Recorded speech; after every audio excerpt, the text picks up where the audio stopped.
L'ordre de vie est donné par Jésus. Lève-toi et marche. L'homme y obéit. Il ne sait pas qui est Jésus, mais il pressent que celui qui lui parle est porteur de vie. Il aurait parfaitement pu rester couché. Il adhère à la résurrection. Jésus ne le touche pas comme il le fait pour l'autre infirme. Il ne le prend pas par la main pour l'aider à se lever, car précisément la guérison de cet homme passe par la confiance retrouvée en sa propre identité. Il doit choisir lui-même de se lever, de retrouver son désir de vivre. Tout est donné dans une totale gratuité. C'est Dieu qui guérit.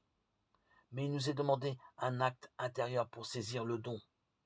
Et celui que pose cet homme est de ne pas fermer sa porte en se pensant indigne de Dieu. Il ne quitte pas pour autant sur le champ son grabat. Il lui est demandé de le porter et non de le jeter. Porter son grabat est un acte intérieur précis. Porter est un verbe actif, alors qu'être couché est un verbe passif. Porter son grabat, c'est inverser le mouvement, changer de direction, remplacer un mouvement de mort par un mouvement de vie.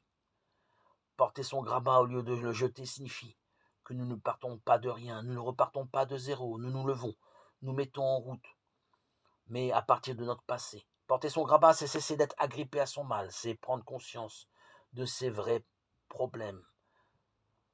Sortir du victimisme et ne pas attendre des autres qui nous portent pour nous plonger dans la piscine. Lève-toi, prends ton grabat et marche. Et aussitôt l'homme fut guéri. Il prit son grabat et il marchait.